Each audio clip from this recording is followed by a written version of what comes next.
ఇద్దరు స్నేహితుల మధ్య సంభాషణ. ఎక్కువగా పెళ్ళైన మగవాళ్ళకే పొట్ట వస్తుంది ఎందుకురా అడిగాడు వీరబాబు. బాధలన్నీ కడుపులోనే దాచుకుంటారు కాబట్టి చెప్పాడు బుచ్చిబాబు. భార్యాభర్తల మధ్య సంభాషణ. భార్య, ఏమండి, ఊరు నుండి మా అమ్మ వస్తుందట అన్నది. భర్త, దేనికి అని అడుగుతాడు. భార్య, నాకు 50,000 డబ్బులు ఇంట్లోకి సరుకులు తెస్తున్నాను అంది. ఏ, రావద్దని చెప్పనా అన్నది. భర్త, దేనికి అంటే బస్కా ట్రైన్కా అని అడుగుతున్నా అంతే. సుబ్బారావు అప్పారావు మధ్య సంభాషణ. సుబ్బారావు, మీ ఆవిడ ఊరెళ్ళిందన్నావుగా, ఈరోజు నైటు మీ ఇంట్లో మందు పార్టీ చేసుకుందాం పదా అన్నాడు. అప్పారావు, నేను అలాగే అనుకున్నా, కానీ మా ఆవిడ మనిద్దరి సంగతి తెలిసి ఇంటికి తాళం వేసుకొని వెళ్ళింది. ఇప్పుడు నేనే ఎక్కడ తలదాచుకోవాలా అని ఆలోచిస్తున్నాను అన్నాడు.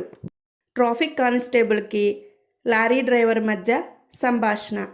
నీ లారీ లోడ్ 1000 కిలోలు మించింది, 1000 రూపాయలు చెల్లించు అన్నాడు ట్రాఫిక్ కానిస్టేబుల్.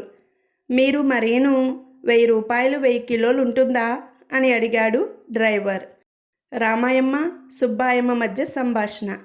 మా ఆయనకు నోట్లో నాలుక లేదంటే నమ్మండి అంది రామాయమ్మ తన భర్త గురించి చెబుతూ. అవును, ఎవరు చూశారు, మీరు అసలు నోరు తెరవనిస్తేగా అంది సుబ్బాయమ్మ. భార్యాభర్తల మధ్య సంభాషణ.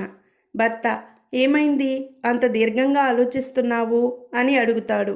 భార్య, శివరాత్రికి జాగారం ఎలా ఉండాలని ఆలోచిస్తున్నానండి అన్నది. భర్త, ఓస్ అంతేనా, అద్దం ముందు కూర్చొని మేకప్ మొదలెట్టు, అంతే తెల్లారిపోతుంది అన్నాడు. భార్యాభర్తల మధ్య సంభాషణ. ఏమండి, మన శృతిని అర్జెంటుగా డాక్టర్కి చూపించాలి అంది భార్య. ఎందుకే అంత అర్జెంట్ అన్నాడు భర్త. ఈ మధ్య తిక్కగా మాట్లాడడం, అనవసర విషయాలకి వెకిలిగా నవ్వడం, అర్థం పర్థం లేని పిచ్చి ప్రశ్నలు అడగడం, వంకర టింకరగా ఊగిపోవడం చూస్తుంటే నాకేదో భయంగా ఉందండి అంది భార్య.